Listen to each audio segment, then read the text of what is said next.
hello sama gars yi hello tout le monde it's your boy Malick Ndoye aka Jeune Joof Diapatin comme ni mu leen koy waxee rek sur Instagram yéen a ko doon laaj xam man ni mu koy waxee yéen rek laay topp jot ngeen dugg sama Instagram wax ne jëlal ma artiste bi jëlal ma artiste bi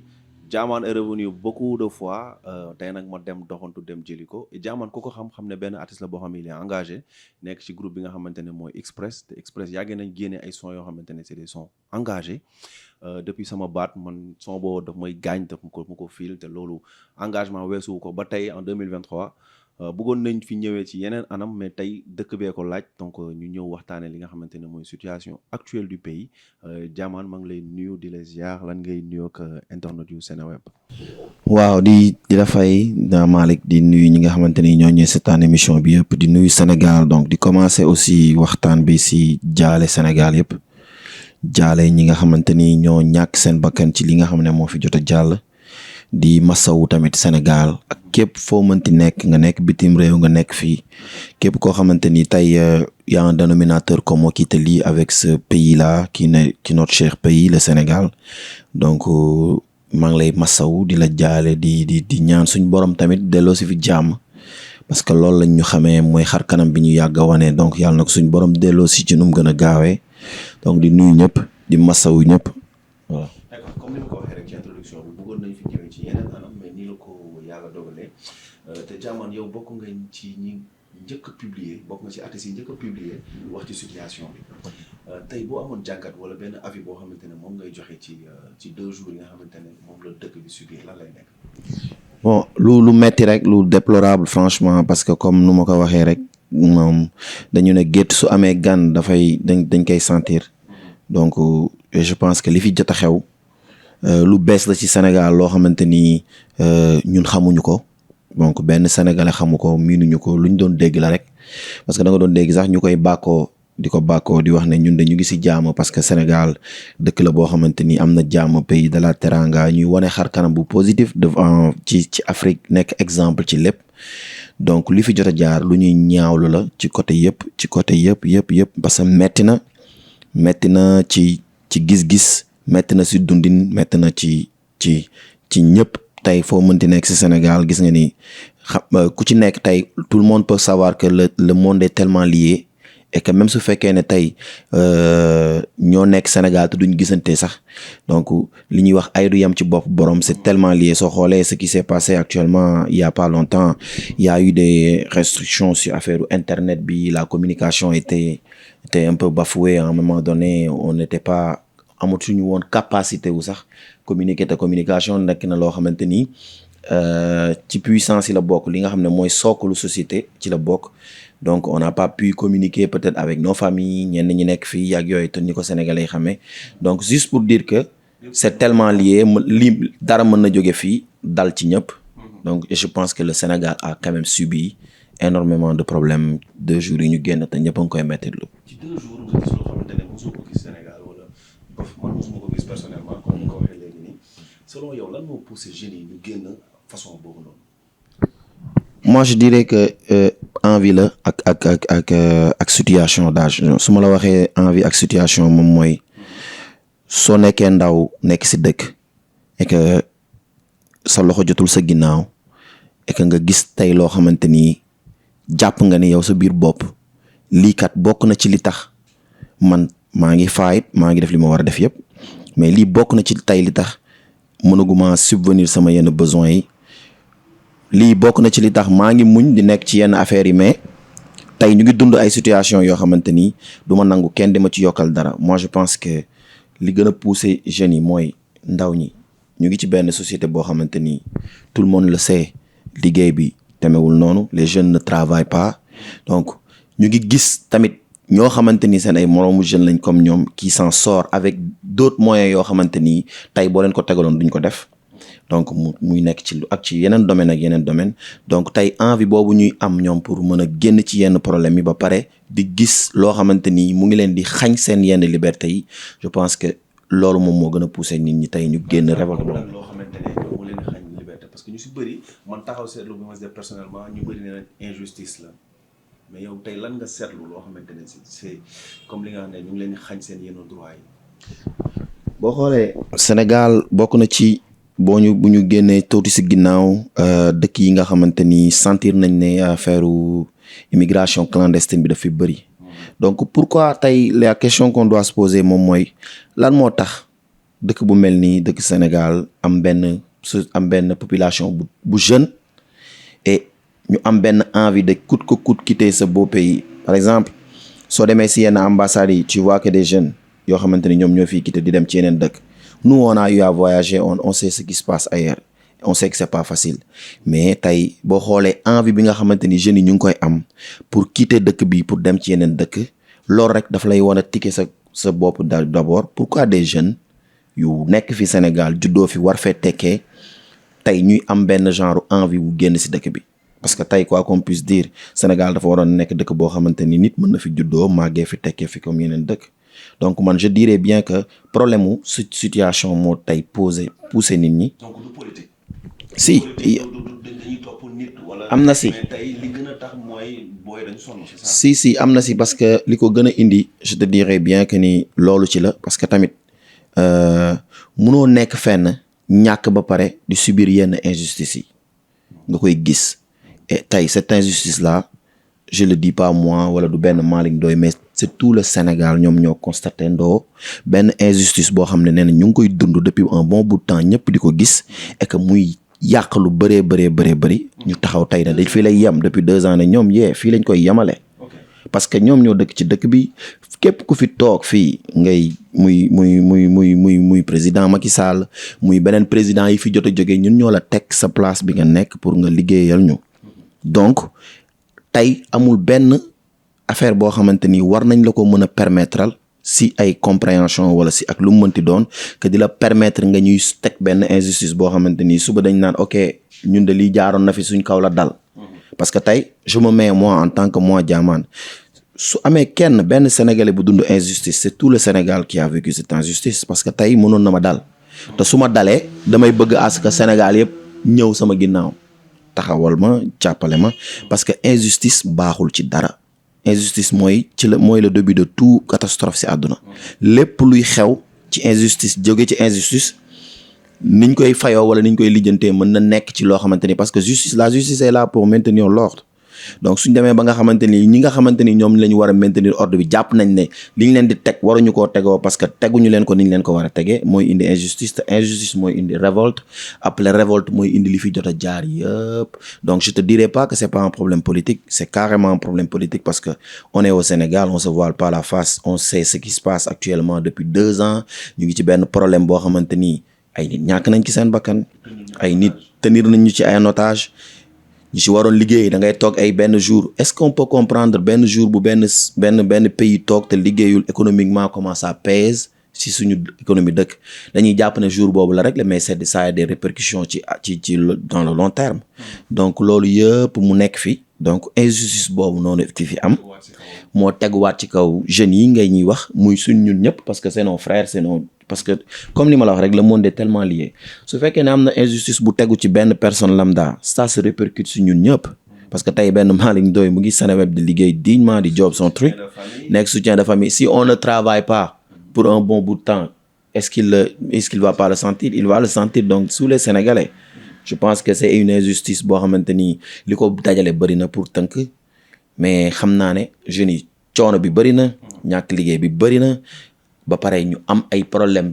yoo xam ne politique moo ko indi di ci gis ay injustice yoo xamante ni dafa metti donc je pense que loolu moom mooy le goutte d'eau bi débordé en fait voilà. Est-ce que nekkul benn xeetu révolution ci jeunesse bi? Moi je pense que c'est une évolution parce que évolution c'est quand toi tu es capable de regarder ton prochain direct dans les yeux pour lui dire que basta fii laa mën a yem ci lii laa mën a yem donc c'est une évolution parce que c'est très tôt de parler de révolution c'est très tôt même si fekkee ne tey on a senti benn genre fugg ak benn détermination si biir ci suñu ndaw réew mi il faut faire attention si pas mal de choses parce que nous on est des porteurs de voix et on n'est pas obligé aussi d'être arrogant ou bien d'être violent pour régler yenn problèmes yi tu vois on est obligé à un moment donné d'être intelligent à un moment donné il faut pas c'est pas de l'arrogance mais c'est de l'intelligence moom mooy nekk di gérer yenn affaires yi donc quand je te parle d'évolution mooy tey Sénégal da nga doon dégg ñu ne la dëkku jàmm la ba mu jàmm boobu dem ba nga xamante ni dafay tax képp ku ragal ay doo continuer doo bëgg a dépasser lenn luy indi ay ci dëkk boobu noonu parce que da ngay jàpp ne dëkk jàmm la léegi nag maam Serap Fall dafa ni góor yàlla soo dul gedd da ngay yéex a jot sa cër nit ku nekk da ngay am fooy yam voilà foo xam ne boo fa taxawee da ngay gedd su waxee gedd nekkul geddantu yi mooy boo bëggee jot sa cër parce que cër nit a koy jox moroomam nit delloo ko donc su fekkee dañoo am njiitu réew tey mu jiite ñu ñun ñëpp quoi qu'on puisse dire Macky Sall c'est notre président de la République donc mu jiite ñun ñëpp ñu nekk ñun ñëpp ay sénégalais mu am lu ñuy laaj ci moom lum ñu joxul tey dañuy mën a am nuñ ko laajee pour mu jox ñu ko wala nuñ ko dindee ci moom par force et que loolu noonu de temps en temps day indi yenn détachement yi nga xam ne moom mooy gis li nga indi nii donc évolution mooy Sénégal xamuñu fa woon ci ginnaaw ok doo def lii dama koy def pourquoi nga koy def parce que sama constitution permettre na moom war ko def doo ko fi defee nga fëkk barrières yi comme ni ko booy defee génn révolution teg ko loolu du lu ñu xamoon et c'est une bonne chose dans la mesure où su fekkee ne tu tapes sur la table pour dire ça c'est mon droit jox leen ma sama droit donc bu fekkee ne Sénégalais yi dem nañ ba nga xam nañ am nañ évolution boobu seen biir bopp ëllëg ku fi toog di nga xam ne boo fi toogee tamit soo ñëwee ba ci moment bi boo fi tolloog Sénégalais yi dañ naan la fii lay yam nga ni déedéet du yam fii ñu ne la nii lañ koy defee nga ni déedéet ñu defee ko ni ñu ko bëgg a defee donc ne parlons pas d'évolution parce que c'est des termes un peu arrogants mais et puis dañu nekk ci benn foo xamante ni Sénégal dafa xaw a cate donc j'appelle à tous ces personnes-là qu'on appelle influenceurs que même su fekkee ne aujourd'hui le public nous pousse à être arrogant il faut qu'on soit intelligent parce que l'État c'est un système réfléchi qui a été là depuis des années et des années. Il y a énormément de réflexion autour. Donc pour se battre avec une institution pareille, il faut de l'intelligence, pas de l'arrogance. Parce que c'est tellement lié. Il y a un dénominateur commun qui nous lie tous. Donc moi j'ai vu sur les réseaux des personnes qui te disent wàcc leen si tali bi dem leen ngeen rayanteeg ñun soxlawuñu lii ngeen di def bu leen fi nekk di ñu bindal ay des trucs comme ça. Moi de base je suis une personne très posée noonu laa xamee noonu lañ ma yare je ne connais pas c'est quoi la violence tu vois ni mu bettee nit ñi que man au moins j'ai pris aussi pas le courage parce que moi mon engagement je vais pas le prouver aux Sénégalais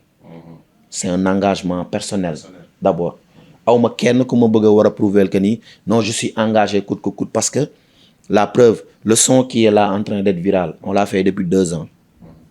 quand il y a eu Corona on est sorti Mo Express a fait un son pour que nit ñi dem takk seen ay masques nit ñi bañ a regrouper wu bañ a def lii des années depuis sama début musique mon premier son qui a fait un hit c'est Sama Baat donc nous on a toujours été engagés mais pour qui pour nous d'abord donc moi je te le prouve pas toi qui veux que moi je descends sur la rue je sois violent et que ma am lu ma lay prouver non je ne prouve pas à personne naa dem wàcc si tali bi nañ dem rayante ji nañ def lii suma les posts que j'ai fait sur mon Instagram ak sama ay réseaux li ma déploré li ma wax li ma teg bi ma koy def demandé wu ma kenn aviam donc je l'ai fait parce que je suis un Sénégalais et j'ai vu que sama ay moroomu Sénégalais comme man ñi tax ma nekk li ma nekk ñu ngi leen di rey si mbedd bi moo tax ma génn wax te si c'était à refaire j'allais refaire pourtant je ne suis pas politique moi s'il y a quelqu'un boo xamante ni mës na ma gis may dugganteeg affaire de gouvernement wala affaire de qui que ce soit na ñëw teg ko ci table bi parce que Sénégal lañ nekk je connais des personnes qui sont dans le gouvernement qui sont des amis à moi très respectés qui me respectent beaucoup moins que ni ma xamee sax ñeneen ñu nekk ci opposition mais tey su doon sama frère moo nekk président de la République man ma tekki lu ma tekki fii nii ñu ne y a même 50 personnes qui le suivent su ma waxul je suis complice. D'accord moo tax même li nga publié sur Instagram se taire face à l'injustice est signe de complicité et de lâcheté. Carrément parce que man jàppoon naa ne actuellement je devais parler Sénégal nag su amee yenn yu mel nii je demande pardon à tous mes proches qui pensaient que peut-être tey il fallait se taire pour ne pas subir yenn affaires yi parce que du ma leen blâmer je pense que c'est des personnes qui cherchent à me protéger mën na nekk sama ay famille ñu proche man tu vois mais c'est juste pour leur expliquer que moi dama opté nekk dama wote nekk artiste donc yàlla dogal ma juddoo ci dëkk bu tudd Sénégal yàlla dogal ma dem ba bokk si ñi ñuy remarquer si ñi nga ëpp ñi leen di suivre donc tey suñu demee ba Sénégal toll ci benn dëkk benn bi et que xëy na bu ngeen jàpp ne yéen bu ma protéger su fekkee da ngeen bëgg ma noppi donc man je me suis dit que su ma noppee li may trahir moo ëpp doole loolu tey par exemple ñu tëj la wala ñu jàpp la yóbbu la ci benn ci sa dëgg je pense que tey amul benn honte mais moi je le cherchais pas je le faisais pas parce que dama bëggoon ñu pousse ma ci ay affaire lii wala des trucs comme ça mais je l'ai fait parce que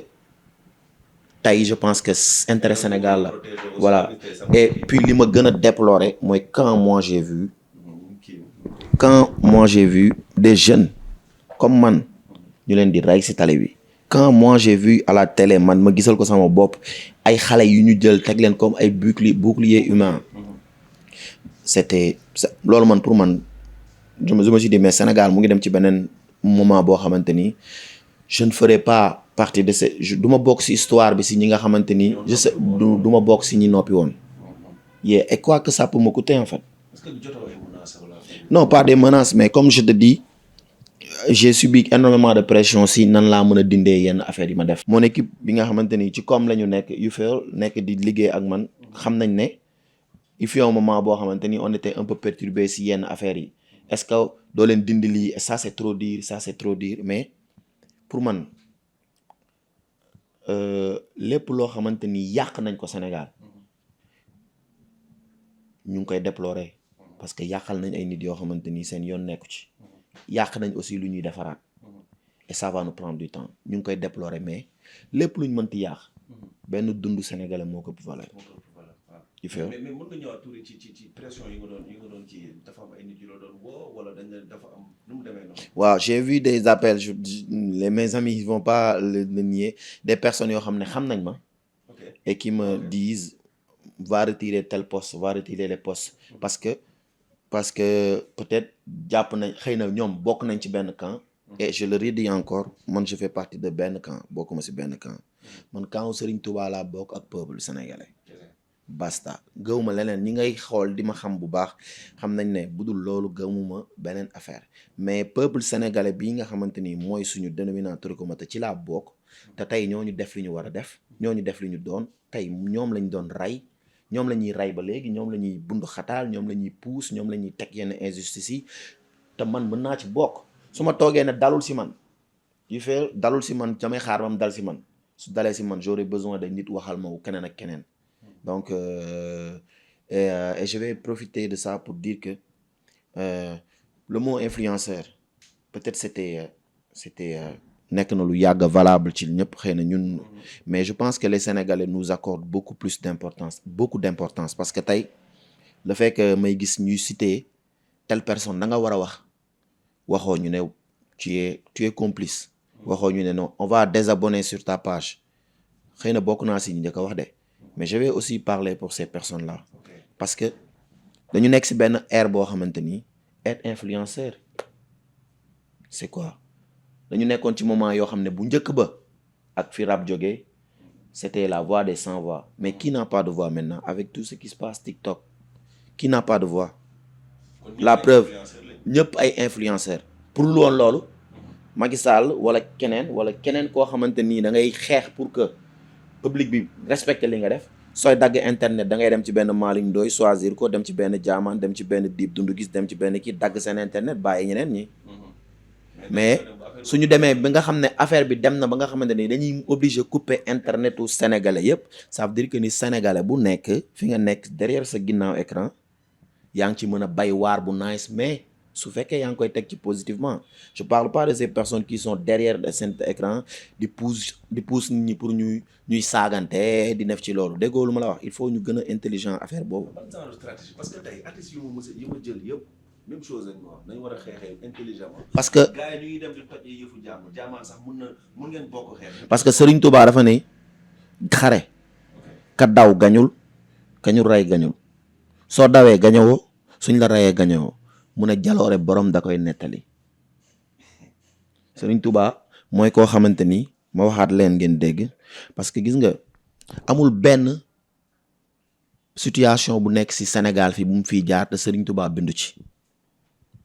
nañ dem gëstuwaat li Serigne Touba bind nañ dem gëstuwaat li suñu mag ñi bind ils ont amené des solutions politiques des solutions économiques nan la ñu war a defee lii wala nan la ñu war a defee lii nan bu lii amee nan lañ ci war a taxawee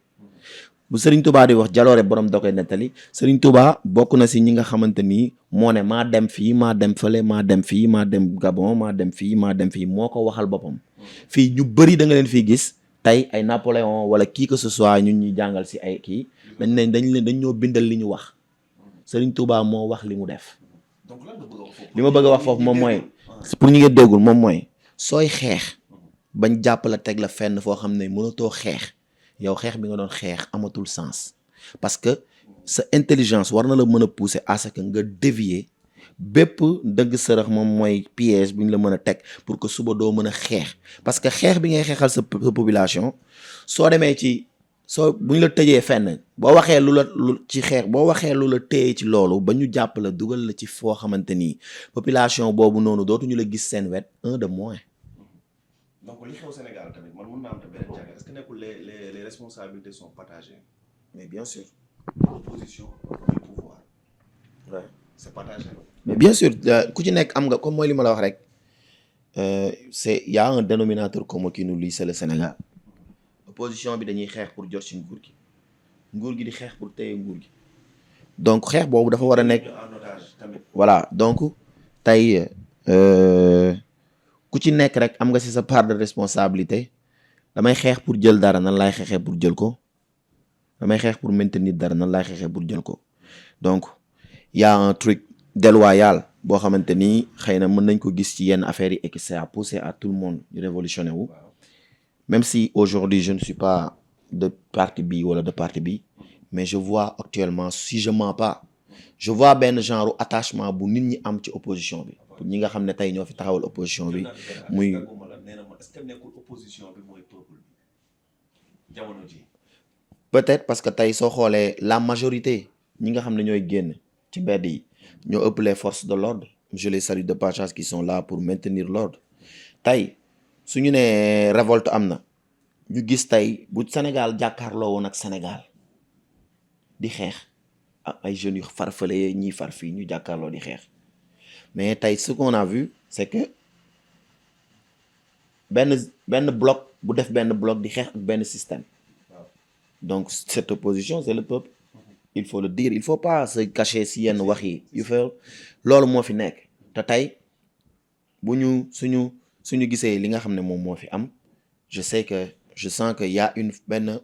benn responsabilité boo xamante ni tey féete na si opposition bi parce que nit ñi ñëpp bàyyi nañ leen xel ñëpp a ngi leen di topp. mais tamit c'est bien waxul lu positif si ñoom ñëpp mais ça revient ci seen Touba wax mooy li nga wax sànq mais tey boo amoon benn conseil booy jox tamit côté opposition bi parce que nee nga peuple bi et tout mais benn conseil boo xamante ne di nga leen ko jox. ñu téye ko certes nee nga xeex bi nii stratégie lii nii c'est bien mais ñoom itamit am na loolu tamit benn taxaw seetlu boo def si ñoom loo xamante ne tey peut-être rafetlu woo ko wala moo amoon loo xam benn conseil boo leen di jox lan lay nekk. waxuma ni am na lu ma seetlu si ñoom lu ñu rafetlu parce que ki ngay wax massa day fekk nga boo mënee sentir li muy sentir ba nga naan ko massa bu fekkee dafa gaañu bu nga si tu peux sentir les mêmes douleurs si tu peux pas sentir les mêmes douleurs munoo xam ban peine lay dund. donc man je ne donnerai pas de conseil à koo xamante ni dañ ko teg leen loo xamante ni tout le monde le sait parce que moi je ne pointe pas du doigt le gouvernement sur ce qui s'est passé en tout cas je déplore le fait que depuis 2 ans ñu nekk ci benn problème boo xam ne procès bi lii moo ko taxoon a jóg viol de 2 ans des personnes je me rappelle il y a des personnes qui ont perdu leurs membres ci loolu ñu dem ba benn 2 ans ci kanam ñu ne loolu amatul et tous ces personnes là yi dee qui va faire justice pour moom j'espère que dinañ poursuivre loolu pour xam pourquoi tey ñu war a mën a toog ba benn 2 ans après ñu ne ñu lii ñu leen doon tënkee otage di leen xeex ñi di ci ñàkk seen bakkan dàq nañ ko pour man c'est de l'injustice notoire. D'accord. Ndiamane li nga wax yu bëri am na solo je pense que interview bi nii wër sax Sénégal laa wax parce que li ñu wax yëpp dafa am solo man sax dama dem ba di ko déglu tey li des si temps bëriwul boo amul benn message booy lancer le président de la République du Sénégal parce que tamit ñu bëri nee nañ tekki tekkaaralam bi génnul wax gaa yaa ngi dee waxul boo amoon benn message personnel boo xam mu nga koy lancer ñu jàll ci beneen. mais amatul message bu ñuy war a mën a lancer si wax parce que wax dafa nii dañuy wax dafay jooy ñu ne ko lan ngay jooy mu ne fi ñu ma war a waxee lañ ma waxul man pour man le président dépassé na fu mu war a waxee su doon da ngaa bu doon ñi lay àddu pour nga wax dañu ne da nga war a wax balaa Sénégal di tàkk Sénégal tàkk na da nga war a wax balaa jeunes yi di dee jeunes yi ñu ngi dee donc pour man pour mu wax ak léegi lan lay indi même su fekk lan lay changer même su fekkee ne tey day wax pour ñu keneen bañ a dee ñi dee ba pare su ñëwee mbokk lañ seen ay parents ñàkk nañ leen dootuñu leen jot ci ñoom pour man wax bi moom moo waroon a am automatisme boobu wax ak sénégalais yi am na dialogue bu génn boo xam ne seen biir la mais pour moi le dialogue qui doit se faire bi nga xam ne moo ëpp importance mooy le dialogue entre le président et les sénégalais et ça devrait se faire depuis très longtemps mais waruñu mën a bàyyi tey ba nga xamante ni lu bëri am na ñuy woone ne président wax d'autant plus tout le monde sait que lu mu war a wax la dafa war a wax ak ñun parce que c'est pas normal c'est notre président de la République s'il parle pas avec nous qui parle avec nous moom moo war a wax ak ñun lu ci bëri tey jii nii su fekkoon ne wax am na waxte ñu commencé ko si wax xëy na du egsi fii mais egsi na fii ba pare suñu waxaatee ban sens la am donc man je pense que tey ñi war a wax mooy ñi nga xamante ni ñu ngi Sénégal am fi pouvoir de décision muy kilifa diine wala ku mënti doon ak opposition ak ku nekk foo mën a doon rek na ñëpp waxandoo donc on peut pas se fier ci benn nit rek na ko waxal donc président il est concerné il doit parler il devait bien parler depuis très longtemps bien avant mais tey man je pense que tey wax bi bu amee tamit buñ ko waxee ne ko waxal tamit mu ñëw wax ak sénégalais yi pour man sax limite benn forcing lay doon te waruñu egg ak le président de la République fu ñu koy forcer xëy na loolu juum la parce que tey je pense que ñun sénégalais yi war nañu am lu ñuy ñaan le président de la République pour moi amuñu luñ koy ñaan il est pas le khalife général du Serigne Touba du kenn man su ma amee lu may ñaan dama koy ñaan sama borom wala ma ñaan ko keneen man mii di wax ni nga xam ne murid laa su may ñaan yàlla laay ñaan donc la question qu'il faut lui poser c'est moom ndax ban taxawaay la jàpp ne moom la taxawee ba ñu war ko ñaan ñun sénégalais yi tu vois donc moi je pense que en tout cas le combat est là mais il faut que ça soit un combat intelligent maa ngi reveniraat ci loolu pourquoi voilà le message doit être là parce que tey li nga xamante ni am na ñoo xamante ni xam naa leen ñun yàqal seen ay problèmes yoo xamante ni ñoom bokkuñu sax ci affaire yii nii donc c'est vraiment déplorable mais li ci gën a grave mooy buñ yàqoon Sénégal ba Sénégal yëpp tasaaroo ñu ne jeunes yi yàq nañ Sénégal yëpp ba mu tasaaroo ñu ne pourquoi ñu ne parce que dañoo rey seen moroomu jeune benn bakkan ëpp na doole loolu lépp donc li benn bakkanu sénégalais bu ñu rey bu tëdd boo xam ne nii tey ay mbokkam a ngi jooy mu nekkoon soutien de famille wala mu nekkoon xale bu waroon a am avenir wala mu nekkoon ku mënti doon tey pour man moo ëpp doole ñu taal lii taal lale parce que loolu lu ñu mën a defaraat la mais lii du luñ mën a defaraat et c'est vraiment déplorable donc nit ñi nga xamante ni ñoom ñooy nekk ci pouvoir de décision yi si c'est que ça soit le président de la République Macky Sall suñu président nga donc amul ay rapportu ñaan ay loolu dafa war a waxtaan ak ñun ci respect pas ci njekk ci quoi que ñu luñ koy ñaan waruñu egg ak moom sax ci ay ñaanante parce que am na ay pouvoir de décision yu ko am yoo xamante ni ñun ñoo ko jox pouvoir yooyu nga xamante ni tey moom mooy décider mais peuple bi ñun ñoo ko jox kon waruñu egg ak ñun ci ñaan dañu war a nekk ci dialogue pour mën a changer énormément de choses mais tey bu ñu eggee si situation boo xamante ni Sénégal di tàkk ba nga xool man li ma si gën a rusloo xëy na peut-être y en a qui ont voulu que ça se passe comme ça c'est quand moi j'ai vu cette opinion internationale bi di wax comme ku di wax naan ku nekk di ñu jox benn message ku nekk di wax sax si nguur gi di wax sax comment on devrait gérer ñun suñu dëkk alors que y a pas longtemps ci ginnaaw dañ naan et c'est arrivé au peuple le plus gentil en Afrique parce que Sénégal nit lañu ci lépp loolu moo ma gën a tey metti le fait que tey ñu war a perdre suñu xar kanam boobu ñu amoon cette face boobu nga xamante ni mooy nekkoon positif parce que quoi qu'on puisse dire perte nañ ci lu bëri loo xamante ni pour ñu defaraat ko ça va nous prendre beaucoup de temps on était des exemples ci li ñu war a defee affaire de démocratie dañ ci bokkoon ci ay exemple ñu bëri donc tey bu ñu demee ba nga xamante ni lii mu ngi xew c'est vraiment pas la peine. Ouais. Ça, je pense que même question yeeg yëpp yi ñu la naroon a jël tënk nga ko ci te le message est fort quoi man moom loolu laay wax ci interview bi nii mais man comme ni ma ko tëjee ak ñëpp moom laa lay tëjalaat tey ban message bu motivation ngay joxe pour jeunesse bi nga xamante ne ñu ngi lay topp. donc de pas ñu bu kenn xam nga su dara di yàqu nga dem ba jàpp ne lii c'est irrécupérable soo ci tollee yow mën nga yàq jàpp ne mën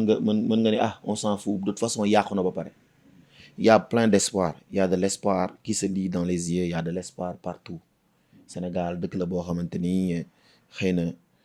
lii mën na fi jàll romb mais il faut toujours y croire que c'est quelque chose qu'on peut changer et ensemble je pense qu'on peut bâtir encore beneen Sénégal lépp lu nga xamante ni jàll na fi ci lu metti ensemble avec beaucoup d'intelligence ak beaucoup de calme mën nañ ci gérer yëpp yi nga xam ne donc jàll na fi te mu nekk loo xamante ni ñëpp a ngi koy mettitlu donc man ci bu may am ñu may woo ci loolu Sénégal nag nekk na actuellement dëkk bu naqaree wax parce que si une personne est animée par benn esprit négatif même quand tu parles positivement day jël wax yi ngay jël di ko wax di ko déformer di manipuler da ngay gis ñoo xam ne dañuy dagg wax sax teg ko ci nii man je n'ai pas de compte à rendre à qui que ce soit pour ñi nga xam ne ñoo may déglu ñi may dégg laay waxuma ñi nga xam ne dañu may déglu pour déglu ma nii ma wax benn erreur bu may def wala ma def benn affaire boo xam ne ils peuvent l'utiliser contre moi je n'ai pas peur d'aller ci dem ñu yóbbu ma prison wala je n'ai pas peur di def yenn affaires yi mais na nit ñi di déglu bu baax li nga xamante ni moom la ñuy wax parce que personne peut me pousser à être arrogant ci moment boo xamante ni j'ai choisi moi d'être intelligent et j'appelle aussi les Sénégalais à agir ci ñu defaat loolu en même temps je veux être intelligent plutôt ci face à benn arrogance boo xamante ni mën naa ko déjouer si sama intelligence parce que il fut un peuple dans la philosophie dañ ñu ko jàngal am na benn peuple boo xamante ni c'est des Athéniens ils ont jamais perdu de bataille et on a vu que seen combat yi ñu doon def yëpp ils se battaient en reculant et les gens ils se posaient la question pourquoi eux ils gagnent alors qu'ils reculent mais parce qu'ils reculaient pour tendre des pièges pour ñu leen di attaquer donc c'est de l'intelligence ils sont pas beaucoup armés ils sont moins armés mais ils sont plus intelligents donc reculer ou bien être calme ne veut pas dire de la lâcheté arrêtons ces genres de débat là parce que nekku fi et puis on n'est pas des artistes on n'est pas engagé pour le prouver à qui que ce soit on est engagé pour nous-mêmes d'abord et puis lii di fi xew lu ñuy metti lu la man je le dis su fekkoon ne tey comme ni ma la ko waxee am naa ñu bëri ñu ma xam ñoo xamante ni xëy na peut-être je les perdre naa leen ci li ma jot a def oui je xam naa bu baax que ni ils vont voir ça comme quelque chose de personnel alors qu'il y a rien de personnel man par exemple entre Ousmane Sonko et le président man président la République laa mës a gis te de passage laa ko gis je suis peut-être jamais parti le voir rencontrer dem ay palais ou des kii je sens pas ce besoin là mais je suis proche de ay nit yoo xamante ni ils m'ont beaucoup quand même soutenu et je le remercie sur ça ci au cours de ma carrière ci lu bëri and I know that temps yi ci jamono bii wala si c'est mort parce que jël naa benn position boo xamante ni il fallait le faire pour les Sénégalais et si c'était yeah parce que tamit xam nga dañ naan ku gërëmul sa moroom nit da ngay mën a gërëm ki nga xamante ni daf la defal donc man je suis un musicien je suis un artiste et les artistes sont souvent liés avec la politique surtout le mouvement hip-hop donc yàgg nañu organiser dem ci ay nit et dañu bëgg ngeen jàppale ñu parce qu'on est des jeunes et puis la musique rap musique urbaine la boo xamante ni amul débauché donc ça je vais le dire clairement yàgg nañu dem ci ay nit yoo xamante ni dañ leen di wax jàppale leen ñu même si on ne fait pas de la politique ñu jàppale ñu parce que dañu jàppale parce que dañu feel suñu musique suñu ay grand lañ am nañ yenn position yi mën nañ ci jàpp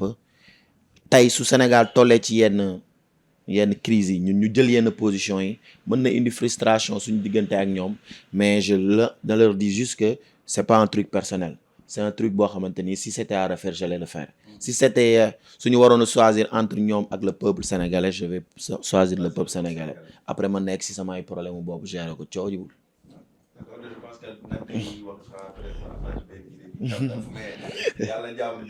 for life mooy force bi. yeah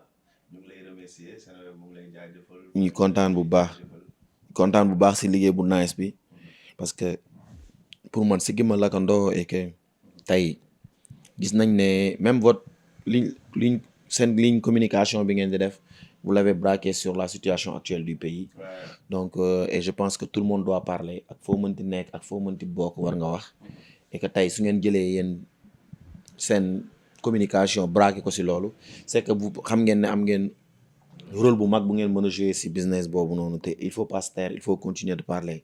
il faut parler intelligemment il faut parler avec nos jeunes frères xool na la ñu mën a def ba combat bii nii ñu mën ci dem ci beneen waaw ñu mën ci jëlee ndam ci lépp et puis di waat tension yi di ñaan suñ borom delloo si fi jàmm waaw di ko ñaan ci barki Cheikh Ahmadou Bamba di ko ñaan si barki mag ñi fi nekk yëpp moom guerre moom nañ teg guerre sax de côté bàyyi nekk jàmm ba pare waaw live jaajëf